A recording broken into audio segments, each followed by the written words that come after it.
Abra sua Bíblia comigo, lá no livro de Mateus. Livro de Mateus, capítulo 11, por favor. Nós vamos ler do verso 25 em diante, vamos até o 30.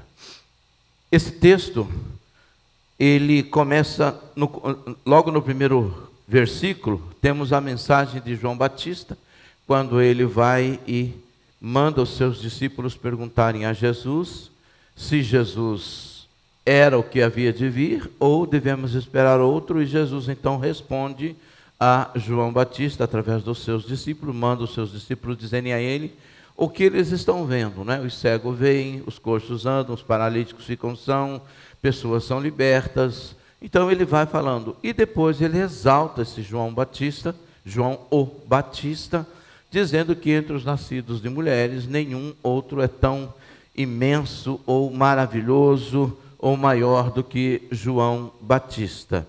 Depois ele entra na questão das cidades, ele joga um ai sobre as cidades impenitentes, Betsaida, Corazim, e ele vai falando sobre essas cidades, porque lá se pregou a palavra de Deus, se fez tantas maravilhas, não é? E eles não se converteram. Ele diz, olha, se em Tiro e se em Sidom tivessem acontecido os milagres que aconteceram na cidade, todos eles teriam se convertido. Se em Sodoma tivesse sido ou acontecesse, tivesse acontecido o que aconteceu com vocês, o povo todo teria se convertido. E depois disso, ele vai para esse momento que nós vamos ler agora. Naquele tempo, respondendo Jesus, disse, graças te dou, ó Pai, Senhor do céu e da terra, que ocultaste estas coisas aos sábios e entendidos, e as revelastes aos pequeninos.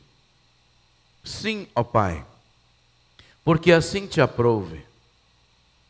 Todas as coisas me foram entregues por meu Pai, e ninguém conhece o Filho, senão o Pai, ninguém conhece o Pai, senão o Filho, e aquele a quem o Filho o quiser revelar.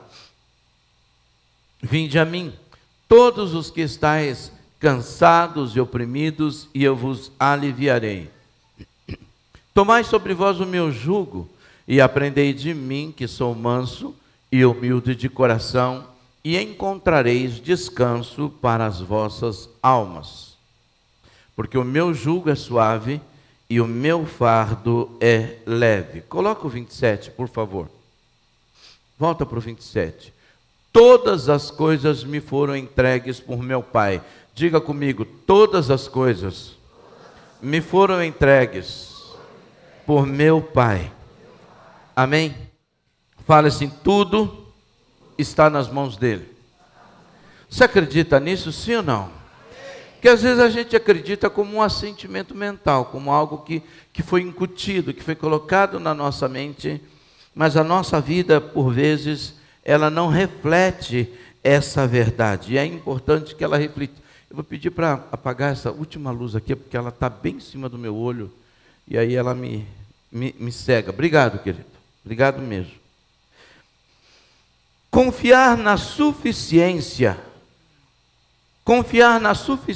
de Jesus Cristo e confiar no seu poder, exercer fé nele e na sua palavra, obedecê-lo com dependência, faz toda a diferença na vida do cristão. Confiar na suficiência de Jesus Cristo e no seu poder, exercer fé nele e na sua palavra, e obedecer com dependência, faz toda a diferença na vida do cristão. Preste atenção no que eu vou falar. Deus, ele não busca somente adoradores, porque haverá um dia em que todo joelho vai se dobrar e toda língua vai confessar que Jesus Cristo é o Senhor. E nesse dia o mundo todo vai adorá-lo. E Deus, ele não precisa, me permitam dizer isso, Deus não precisa de adoradores para ser quem Ele é.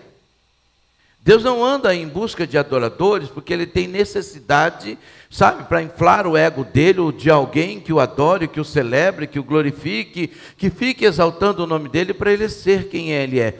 Deus não sofre desse problema. Então, mas a Bíblia diz que Ele busca adoradores que o adorem em espírito e em verdade. Mas esses adoradores precisam ser filhos. A adoração que agrada o coração de Deus é a adoração dos filhos. Quando filhos o adoram e dependem dele e reconhecem a Jesus Cristo como seu Senhor e Salvador, então essa adoração é uma adoração que é recebida por Deus, porque agrada o coração de Deus. Deus, Ele procura e Ele busca adoradores que o adorem em espírito e em verdade. Mas esse espírito tem que estar vivo. E quem é que pode gerar essa vivacidade? Quem é que pode nos dar um espírito vivo e pronto para adorar ao Senhor? Ele mesmo. Portanto, quando nós nos tornamos filhos de Deus, nós nos tornamos o adorador, não é? Com suficiência para adorá-lo, não porque nós merecemos, ou não porque Deus quer essa adoração como algo que vai ajudá-lo a ser mais Deus, ou se não fizermos vai ser menos Deus. Mas a nossa adoração a Deus, ela vem embasada exatamente no reconhecimento de quem Ele é, no reconhecimento de quem nós somos.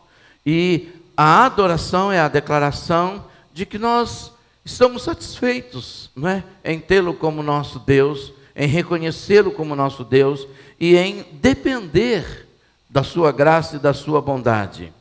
A fé em Jesus Cristo gera essa certeza que não obtemos por nós mesmos. A gente não consegue obter isso por nós mesmos, pela nossa própria consciência e conhecimento. Mas o Espírito em nós é que nos convence a cada dia, a cada instante, a cada momento que nós o buscamos, que a nossa adoração, ela satisfaz o coração de Deus, mas ela satisfaz muito mais, ou deve satisfazer muito mais, o nosso coração. Então, pela fé, nós devemos depender obedientemente de Deus, não fazendo do nosso jeito, a nossa maneira, mas do jeito dele, da forma como satisfaz o coração dele, ou como ele quer receber. No Velho Testamento, quando o Senhor dava orientação sobre os animais para o sacrifício, ele diz, olha, os animais não podem ser mancos, não podem ser maculados, não podem ter mancha, ele precisa ser perfeito. Por isso que Jesus foi o Cordeiro e é o Cordeiro perfeito de Deus. Não tem mancha, não tem machucado, não tem fissura, não tem absolutamente nada, ele é perfeito. E o Senhor diz, olha, vocês precisam sacrificar a mim dessa forma, tem que ser perfeito. E a nossa adoração hoje, ela também precisa ser perfeita diante de Deus. E de que maneira a gente faz isso? Quando nós reconhecemos a suficiência de Deus na nossa vida e nos preparamos para adorar com o nosso melhor, que é a nossa vida, cunhado sempre na obediência daquilo que Deus fala para nós. Ao lermos o texto em que o Senhor Jesus declara sobre a questão de João Batista, revela aos discípulos de João, não é quem ele é, o que ele está fazendo, que eles levem e contem para João o que está acontecendo, e isso é uma maneira de consolar João, quando ele lança o ai, por exemplo, sobre as cidades de Betsaida e Corazim, falando do jugo que virá sobre ela, mas depois ele começa algo e falar com o povo, e nessa oração que ele diz, graças te dou, ó Pai, Senhor do céu e da terra, porque o Senhor ocultaste essas coisas dos sábios e dos entendidos. Ele está falando, a religião, ela não pode enxergar, e eu estou falando a religião humana, o que é uma verdadeira adoração.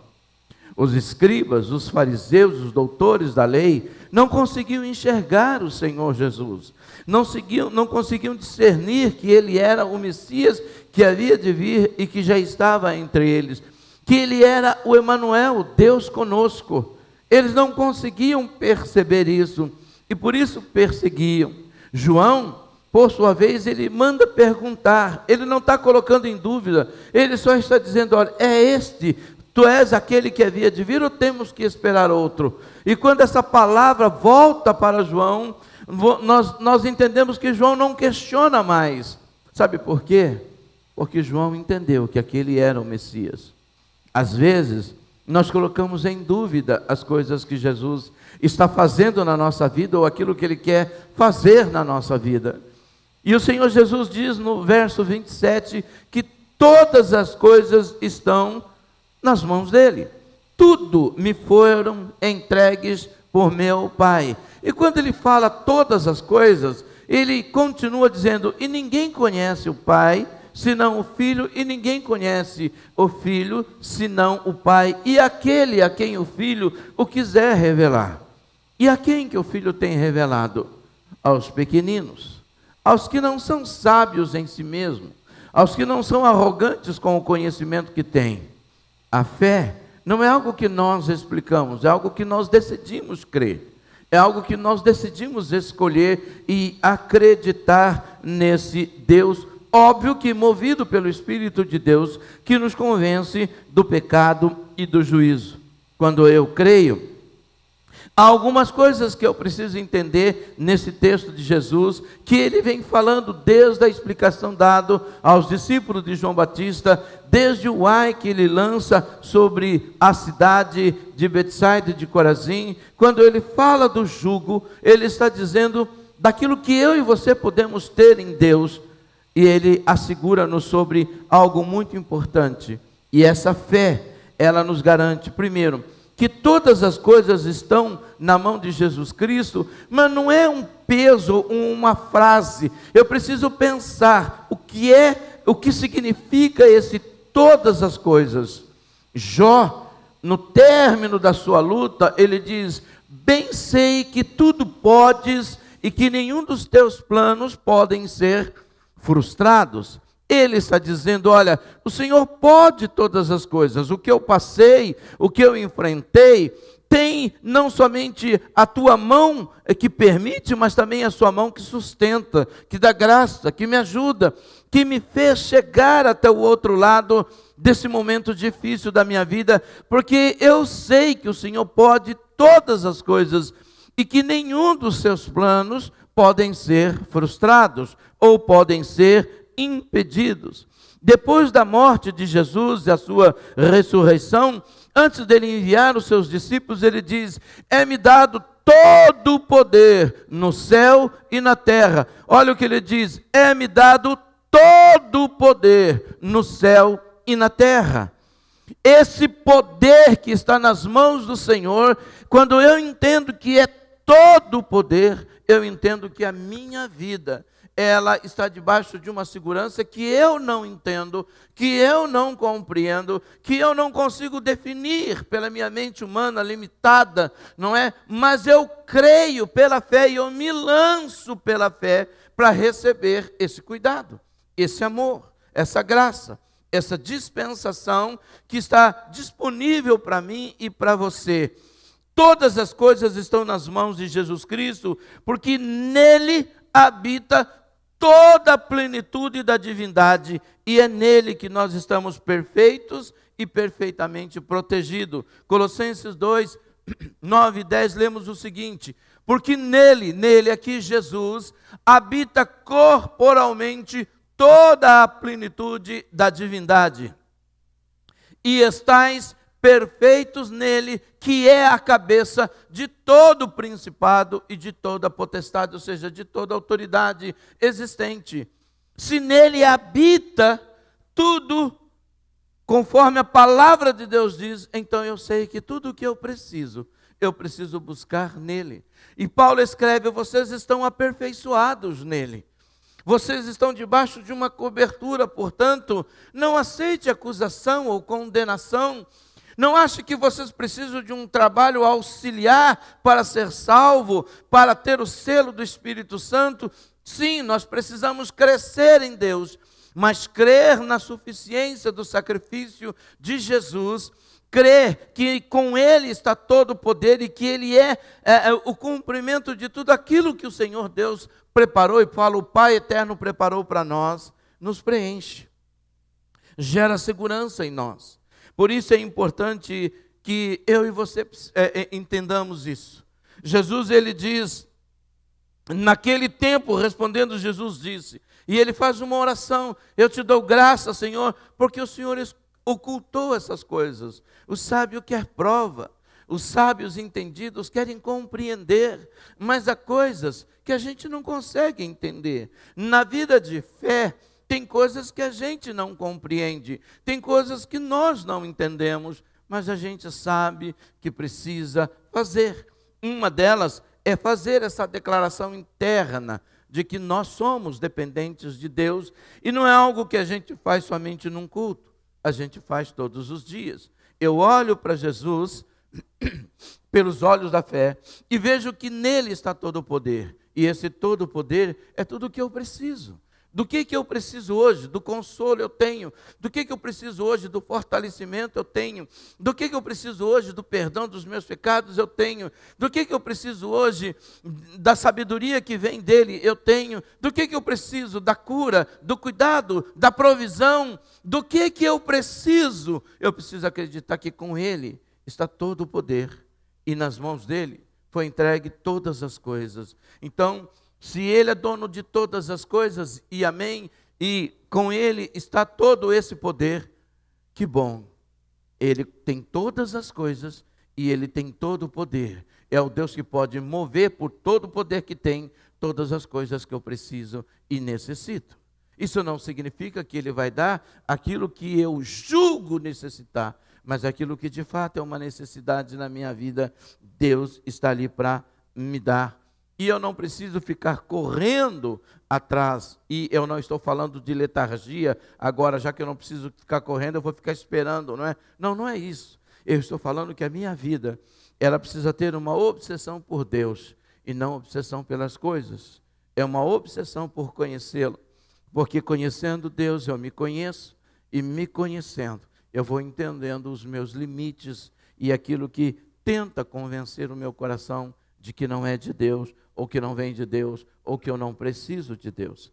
A segunda coisa que ele fala nesse texto, e a fé nos relata, e a fé nos assegura, é que o cansaço é vencido no descanso que Cristo oferece. Existe um cansaço natural, não é? Depois de um dia de trabalho, é natural que você esteja cansado. Quem, por exemplo, trabalha mais com a mente, chega à noite, está estafado, a sua mente está cansada, ele precisa relaxar, ele precisa descansar, ele precisa pensar em outra coisa, né? A gente costuma falar desanuviar, precisa focar os seus pensamentos em outra coisa e deixar daquilo que condicionalmente ele estava ali o dia inteiro pensando e desgastando ali os seus neurônios, não é, a sua capacidade de raciocínio. Mas aquele que trabalha também com o corpo, com o físico, com as mãos, não é? Ele também precisa descansar, chega no final do dia, porque o seu físico está estafado, está cansado. Mas não é desse tipo de cansaço que o Senhor Jesus fala, ou também desse tipo, mas não é obrigatoriamente desse tipo. Ele está falando da tentativa que a gente tem de buscar paz fora de Deus, da tentativa de buscar se realizar fora de Deus, da tentativa de encontrar um escape no nosso espírito, um consolo no nosso espírito, sabe, na nossa alma, fora de Jesus Cristo. E isso nos cansa, nos estafa, isso vai nos consumindo na alma e a gente não consegue encontrar. Tentando encontrar, por exemplo, na religião, um descanso que a religião não pode dar, porque Jesus Cristo não é religião. Jesus Cristo é uma pessoa com quem eu me relaciono. Religião é um sistema, religião é uma ideia, Jesus é uma pessoa. Não é? Religião é como se eu entrasse num clube e assim eu entro numa religião. Mas a religião, amados, não pode fazer nada por mim, mas Jesus Cristo pode. A religião às vezes joga peso que a gente não consegue carregar, sabe? São as suas doutrinas, os seus dogmas, são pesos. Para você ter uma ideia, a religião judaica tinha mais de 600 leis para as pessoas cumprirem. Por isso que Jesus disse, vocês colocam lei que nem vocês conseguem seguir, que nem vocês conseguem obedecer. Vocês colocam jugo que vocês não conseguem carregar. Mas a religião moderna, ou ela libera demais, a ponto de não ter um limite, ou ela prende demais. Mas Jesus é uma pessoa. E quando eu não faço porque Ele fala ao meu coração. Porque Ele diz ao meu coração. A minha irmã, certa feita, eu falei para ela assim, por que você não usa mais calça comprida? A sua igreja impede? Ela falou, não. Então por que você não usa? Ela falou, porque na minha oração eu senti Deus falar que eu não deveria usar. Eu falei, Deus? Ela falou assim, eu senti e eu parei, não me senti mal, me senti muito bem não usar, então eu só uso dentro de casa, eu não uso na rua. Mas você recrimina quem faz? Falou, de jeito nenhum, foi algo que Deus falou comigo, não falou com as pessoas, de jeito nenhum, sou eu e Deus e eu, não tem nada a ver com isso. Isso é relacionamento. Aí a gente fala assim, peraí, olha, Deus falou comigo que eu não devo usar calça comprida e ninguém deve usar calça comprida. Isso é religião. Porque há coisas que Deus fala para o povo, há coisas que Deus fala para você. E quando Deus fala com você, eu não vou mais usar brinco. A partir de hoje a minha igreja não usa brinco. Se bem que eu não uso, graças a Deus, né? Ou, sei lá, quem quer usar pode usar. Não tô. Eu estou falando no sentido de que isso não pode virar uma doutrina. Agora, o que é que deve ser levado a todos? Ordem e decência. A liberdade que eu tenho termina aonde começa a do outro. Aquilo que eu não quero que o outro faça para mim, eu não devo fazer para o outro. Vocês perceberam que os 10 mandamentos, ele tem um mandamento que é voltado para Deus e os outros 9 é tudo voltado para nós? Para relacionamento? Procure ler. Primeiro mandamento, você vai amar a Deus sobre todas as coisas, e ele vai falando, não vai ter outros deuses. Depois ele fala, você não vai matar, você não vai roubar, você não vai adulterar, você não vai fazer isso, você não vai fazer aquilo. Isso não tem nada a ver com Deus, isso tem a ver com quem? Comigo e com você. Quando ele fala sobre o fruto do Espírito em Gálatas 5, ele está falando de quem? Eu preciso de temperança para me relacionar com Deus. Ele está falando de nós. O fruto do Espírito que eu pratico é na minha relação com você, é na minha relação com as pessoas. Porque as pessoas é que precisam de perdão, de tolerância, as pessoas é que precisam de bondade, de benignidade, são as pessoas. As nossas relações precisam disso. Não é para eu me relacionar com Deus, mas é para eu me relacionar com você. E quando eu não entendo isso, eu acabo entrando numa religião, aonde eu faço as coisas porque tem que fazer a melhor coisa. Não é? Numa relação com Deus, é quando eu entendo a graça de Deus, a bondade de Deus, e Ele vai me aliviar o cansaço. Porque eu não vou fazer mais as coisas porque eu tenho que fazer, porque eu sou obrigado a fazer, mas se torna leve. A alma cansada, quando ela está cansada, ela enfraquece a fé, ela enfraquece a esperança. Mas quando eu deposito esse cansaço da minha alma em Jesus Cristo, eu fico seguro, eu tenho refrigério. O Salmo 62, do capítulo 62, do verso 5 a 8, diz o seguinte: ó minha alma, espera somente em Deus, porque dele vem a minha esperança. Só Ele é a minha rocha, a minha salvação e a minha defesa, não serei abalado. Em Deus está a minha salvação e a minha glória, a rocha da minha fortaleza e o meu refúgio estão em Deus. Confiai nele, ó povo, em todos os tempos, derramai perante ele o vosso coração. Deus é o nosso refúgio. No meio de guerras, no meio de tensão, no meio, vivendo um tempo em que o medo tem sido e vem sendo incutido no coração das pessoas, você precisa ter essa segurança. E vou dizer uma coisa para você, queridos, presta atenção no que eu vou falar. A maioria do cristão hoje, ele tem os seus olhos focados no que Deus pode dar a ele aqui. eles não têm os olhos focados na promessa e na eternidade. Sabe o que o que nos dá paz? É acreditar. Olha só, perdão. Quem aqui tem confiança? Pode falar, sem medo. Quem aqui tem confiança de que graças a Deus amanhã cedo vai levantar e vai trabalhar?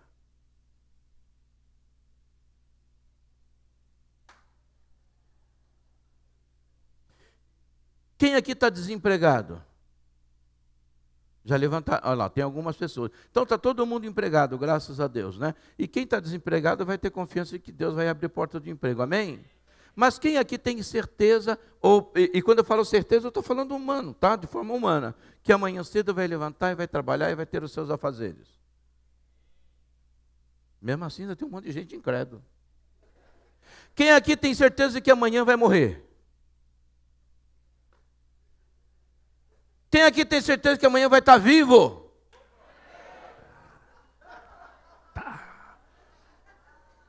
É que a frase foi mal colocada. Vai falar de trabalho segunda-feira, pastor? Já é demais também, né? Fala de trabalho no dia de férias, mas não fala de trabalho segunda-feira. Tá certo. Mas você tem essa convicção humana. E isso, querido, embora às vezes você não goste do trabalho, gera em você o quê? Uma segurança que graças a Deus eu vou poder trabalhar, eu vou pagar minha conta, não é? O casado vai falar assim, vou poder pagar o cabelo da esposa, a unha da esposa, né? Vou poder ajudar. E a esposa vai levantar de manhã e falar assim, eu vou poder preparar a comidinha do meu marido, né? Eu já estou ministrando ao casal aqui, tá bom? Receba aí. Mas você tem essa segurança, porque você sabe que, embora ela seja apenas uma concepção humana, uma convicção humana, mas ela é importante que você carregue isso no seu coração.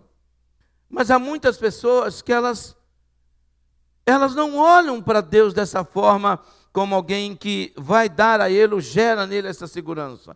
Ela se relaciona com Deus como se relacionasse com uma religião. Ou como se fosse um clube. Eu vou, cumpro, desfruto, volto, mas ela não está focado no amanhã. Ela não está focado na promessa. Ela não está focado naquilo que Deus fala. Por isso, o relacionamento, ele é de religião e não é com Deus. Isso gera cansaço. Eu estou cansado da igreja, eu estou cansado de assistir culto, eu estou cansado de ouvir aquele gordinho de cabelo branco. Pode falar de cabelo branco, mas de gordinho não fala não. Estou cansado de ouvir essas pessoas.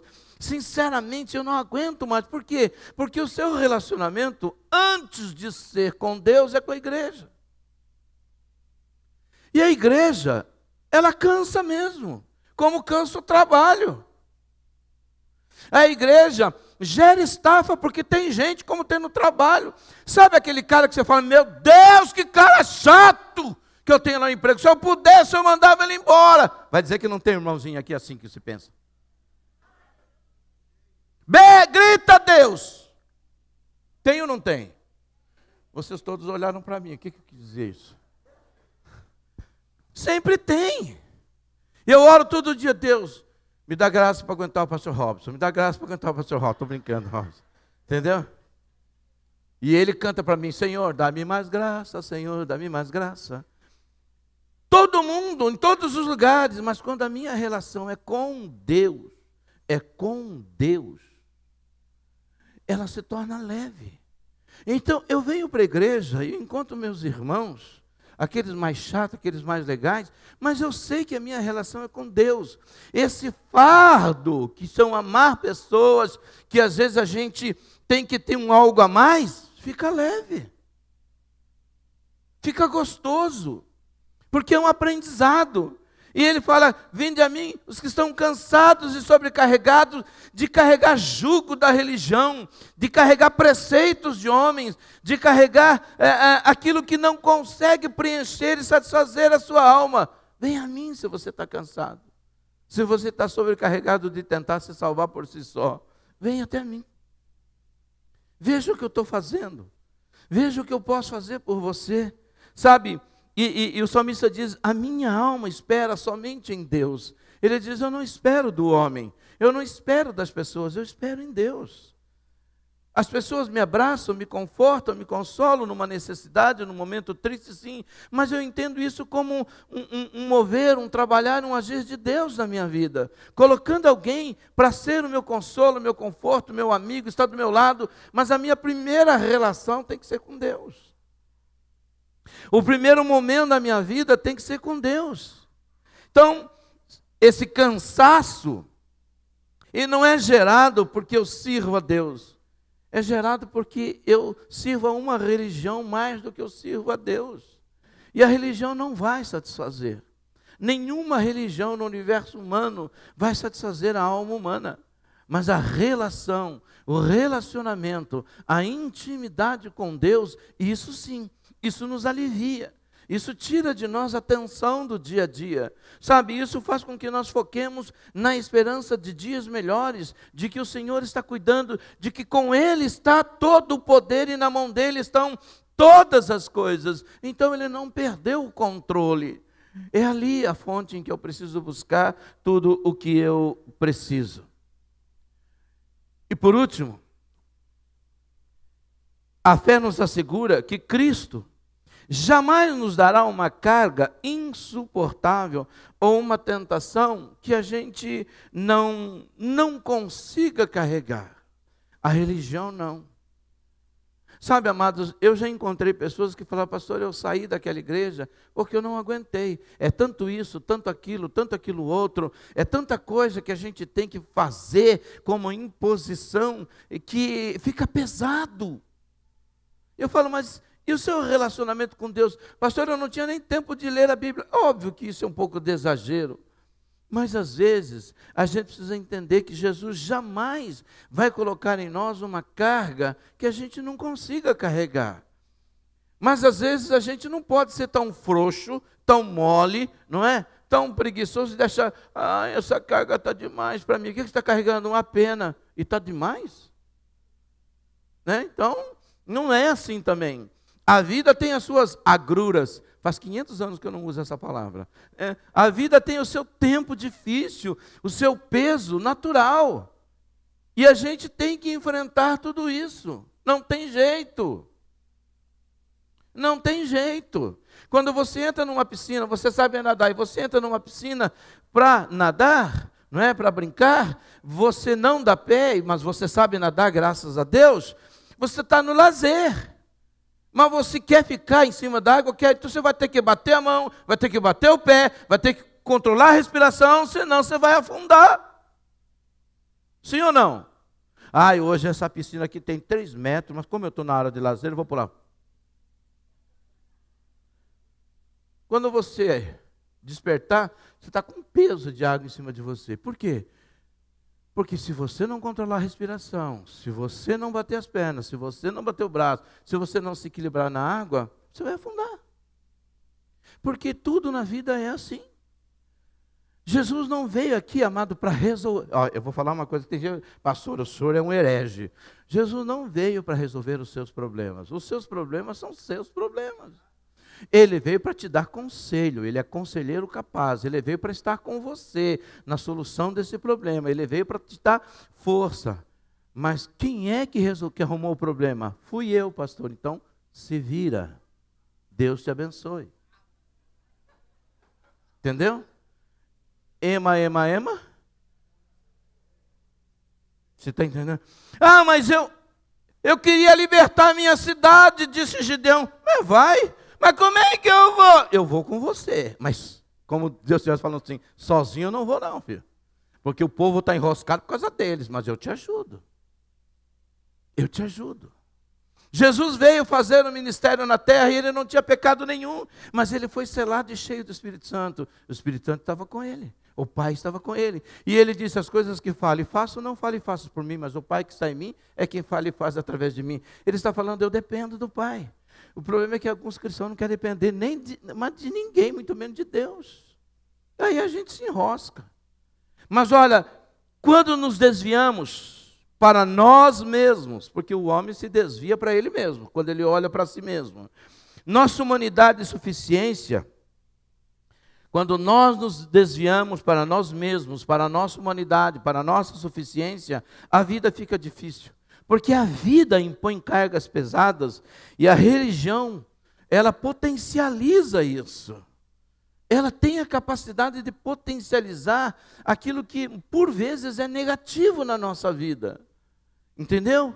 Ela desperta em nós uma necessidade que não é necessidade. E cultiva em nós um desespero que não tem necessidade. Não há o porquê a gente viver assim. Mas Cristo não é religião, Ele é graça, Ele é amor, Ele é esperança, Ele é vida abundante, Ele é vida eterna. 1 Coríntios, capítulo 10, versículo 13, diz assim: não sobreveio sobre vós tentação senão humana, mas fiel é Deus, que não nos deixará tentar acima do que podeis. Antes, com a tentação, dará também o escape, para que possais suportar. O que é uma tentação humana? Uma tentação humana não é o irmão te tentando. Não é, pastor? Não. Mas pode ser? Pode. Mas não é. Querido, a maior tentação que você vive... presta atenção no que eu vou falar. A maior... não conta para ninguém. A maior tentação, se você quiser revelar, pode revelar. Você viu o que eu estou fazendo? Estou perturbando vocês. A maior tentação que você enfrenta, eu vou mostrar quem é. Vou te dar uma dica. Olha no espelho. Você olha, miserável é você, né? E dá um soco no espelho. Aí você muda de espelho. Está lá, do mesmo jeito. Porque nós somos tentados pela nossa cobiça, pela nossa ambição, pela nossa insatisfação desenfreada de ter, antes de querer ser aquilo que Deus nos chamou para sermos. Eu não tenho tempo de orar. Eu não tenho tempo de ler a Bíblia. Eu não tenho tempo disso. Eu não tenho tempo daquilo. Mas por que você não tem tempo? Porque eu estou buscando outras coisas. Então, quem é que está tentando você? É Deus? Não. É o mundo? Não. É o capeta? Não. Quem é você mesmo? Eu não sou advogado do inferno. Ele não presta, Satanás não vale nada. Mas eu estou querendo dizer, querido, que ele é efeito colateral. Nós vamos olhar para dentro de nós e ver se a nossa insatisfação, de fato, ela procede, porque a maioria das insatisfações do coração humano não procede, não tem necessidade. É uma insatisfação desnecessária, é uma insatisfação louca. Eu estou sendo provado por você mesmo, porque Deus não dá aprovação além daquilo que a gente pode suportar. Deus tem equilíbrio. Deus sabe que eu não consigo carregar um peso de 101 quilos, só de 100. Esse físico aqui, até 100 eu carrego. Ele não vai me dar um peso de 101. Mas eu quero 101. Lembra quando o povo ia pegar no deserto maná na sexta-feira? É mais ou menos essa geração. Sexta-feira você pega maná para sábado e para domingo. Para o sábado. Domingo você pega maná só para o domingo. No domingo ele ia lá, queria pegar para o domingo, para segunda, para terça, né? Já ia guardar. No outro dia o que aconteceu? O que acontecia? Estava estragado. Estava estragado. Aí ele ia lá, tinha que ir buscar novamente na segunda. Mas ontem você estava... estragou aquele maná. Por que estragou? Porque Deus falou que no domingo você pega para o domingo, na segunda você pega para a segunda, na terça para a terça. Agora, na sexta você pega para a sexta e para o sábado. Se você pegar para o domingo, vai estragar. Agora, esse estragar nos dias de hoje, amados, a gente... Isso canta mesmo, hein? Nos dias de hoje, você precisa olhar para dentro de você e ver se aquilo que você entende gera dentro de você como uma necessidade, de fato, é uma necessidade. Sabe, às vezes a gente cria necessidades que de fato não são necessidades. Nós criamos isso, porque é uma realização nossa, é pessoal. Deus não está me ajudando, eu estou quebrado, eu estou moído. Pastor, mas existem fases em que a gente precisa fazer mais. Sim. você frisou bem, disseste bem, fases. Fases. Fases significa que tem começo, meio e fim. E é isso que a gente precisa entender. São fases. Não, a minha fase dura 45 anos. Isso não é fase, isso é uma dinastia. Não é fase, é um reinado. O que é uma fase? Então a gente precisa entender, olha, hoje eu preciso pegar um pouco mais pesado, eu preciso dar uma puxada, mas já pensando que eu vou ter que dar uma parada, vou ter que dar uma descansada. Nós precisamos disso. Semana passada, na sexta-feira, eu almocei com alguns pastores e foi interessante que nós estávamos conversando. E ele falou, sabe aquelas frases que marcam a gente, assim, que a gente grava? Ele estava falando um negócio, conversando, né? Aí ele chegou assim e falou assim, pastor, diz que os irmãos chegam na igreja dele e falam assim, ô pastor, eu vou entregar meu ministério porque eu não estou aguentando mais. Ah, é? Por quê? Não, porque eu não aguento mais, é muita provação, é muito isso, é muito aquilo, então eu vou entregar meu ministério. E ele falou assim para mim, pastor, de cada 10 pessoas que entregam o ministério, 9 abandonam a fé. Eu falei, nossa, estatística boa essa. Aí ele disse uma frase que eu achei muito interessante, ele falou assim, todas as pessoas que vão entregar o ministério, eu costumo dizer para ele, qual é a razão? Não, porque eu tenho que trabalhar muito, porque eu tenho que fazer isso, porque eu tenho que fazer. Ele fala assim, querido, vou dizer uma coisa para você, presta atenção no que eu estou falando. Trabalhar na obra do Senhor nos protege. Quem trabalha na obra do Senhor está protegido. Por que protegido? Porque ele não tem que pensar em outra coisa, ele tem que pensar na obra, ele tem que pensar na casa, ele tem que pensar em servir.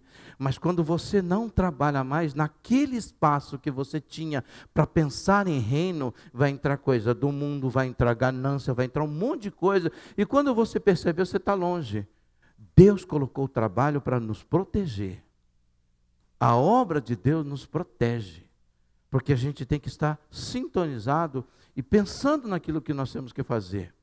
Agora, óbvio que tem que ter equilíbrio, mas há pessoas que elas largam. E aí eu fui pensar no que tem acontecido na nossa comunidade. Eu não vou dizer que de cada 7 que larga, de cada 10 que larga, o 8 abandona, não. Mas pelo menos uns 6 a 7 abandona. Sabe por quê? Porque às vezes, amado, aquilo que a gente acha que é pesado para nós, é proteção. Essa semana o irmão estava contando para mim, acho que foi o pastor Robson que me contou, de um irmão que ele encontrou na casa de recuperação, e o irmão foi para uma outra cidade, saiu da casa de recuperação e construiu, foi você, né, Robson? E construiu uma casa lá na cidadezinha. Aí o Robson fala, poxa, que legal, você construiu uma casa aqui, e por que você veio para cá? E falou assim, pastor Robson, porque aqui eu estou protegido. Como assim? Que Deus me deu uma casinha aqui, eu comprei o meu terreno, e aqui eu estou de olho nas casas, eu estou trabalhando, eu estou envolvido. Eu fui um cara que me envolvi com droga durante muitos anos. Eu me envolvi com coisas erradas durante muitos anos. E a minha cidade já está tudo preparado a eu voltar e cair novamente. Então eu estou aqui porque aqui me protege. Eu estou protegido. Deus te tira de um buraco e você quer voltar para o meio dos amigos achando que agora você está forte. Tá não. Tem coisas que a gente tem que deixar para trás e não voltar lá nunca mais. Não pode voltar, por quê? Porque a gente é vulnerável. Então, mas Deus me deu uma carga que eu tive que falar de Jesus para aqueles meus irmãos, mas fui lá e eu não aguentei, porque Deus não deu para você falar de Jesus para eles. Não, deixa outro que é mais forte, que não é para ele um ponto fraco, indique, fale, vai lá, poxa vida, eu não posso ir lá porque eu sou vulnerável, eu não posso brincar com a minha carne. Ele não dá carga maior do que aquela que a gente pode suportar. Se a gente brinca com fogo, a gente, sabe, quando nós éramos crianças, faz alguns anos já, a minha mãe, a gente ficava nas festas lá de São João, fazia aquelas fogueiras e depois ficava pulando por cima dela, mas as pequenininhas, né? ficava brincando. Aí minha mãe falava assim, ó, quem fica brincando com fogo faz xixi na cama. Aí eu ficava pensando, mas o que tem o fogo relacionado com xixi na cama? Até hoje eu não soube, não é? Mas algumas vezes eu fiz xixi na cama. Tem coisa que não tem uma explicação. Por que eu vou pular a fogueira e vou fazer xixi na cama? Não, porque você vai movimentar a bexiga, sei lá eu o quê. Tem coisas, querido, que não procure entender. Só não faça, não brinque. Você já sabe que é perigoso para você. Você sabe que não é legal. Então não faça. Agora eu vou fazer só porque o pastor falou. Então faça. E depois do que o senhor fala? Volta aqui que eu oro. Mas eu vou orar de outro jeito. Senhor, olha meu semblante. Estou brincando. Mas a gente, sabe, nós somos meio abusados às vezes, gente. A gente acha que, oh, Deus, cuida aí, que eu vou fazer. Não, não é assim. Não existe provação na sua vida que Deus vai conceder a você, eu estou falando Deus, e que você não possa suportar. Mas existem coisas que o inimigo coloca dentro de nós, que a nossa carne coloca dentro de nós, e que a gente sabe, nós já sabemos que a gente não vai conseguir. Não, dessa vez eu vou conseguir, dessa vez eu vou conseguir. Tem coisas que a gente tem que fazer como José, fugir sempre, correr sempre, a vida inteira correndo. Quando vem, você acelera mais. Tem gente que fala, eu vou enfrentar, agora eu vou enfrentar, em nome de que nome de Jesus, que nada. Você sabe que você quer enfrentar porque você está querendo experimentar isso. Então a gente precisa correr. Imagine você, vou entrar dentro do zoológico, vou mostrar minha fé, vou entrar dentro do zoológico, me põe na jaula do leão. Em nome de Jesus, leão, eu sou filho do leão da tribo de Judá, você não vai me comer. Se ele não tiver com fome, não, mas se tiver com fome, você vai ver o que vai acontecer. A gente brinca com o leão todo dia, achando que a gente consegue domar, mas o leão, a natureza, o instinto dele é esse. O nosso instinto, a nossa velha natureza é para o pecado. Se brincar, a gente morre. Não dá para brincar com o pecado. Mas e a nova natureza? Se a gente alimentar, a gente vence, porque a nova natureza se alimenta de Deus e das coisas de Deus. Você está me entendendo, sim ou não? Amém? Você recebe essa palavra? Então dá uma salva de palmas ao Senhor Jesus Cristo. Aleluia. Fala assim comigo: Senhor, eu creio e eu declaro que tudo está nas suas mãos, e nesse tudo eu estou incluído. Você crê nisso, sim ou não? Amém? Olá, eu sou a pastora Neuza e eu vim aqui para te agradecer por você ter participado, ter assistido mais um culto online que foi transmitido pela nossa comunidade. Eu espero que você tenha gostado e que você volte outras vezes, e você pode também nos seguir pelas nossas mídias sociais ou nos visitar. Estamos aqui na Avenida Cruzeiro do Sul, 360. Venha que você será muito bem-vindo e Deus abençoe a sua vida. Até!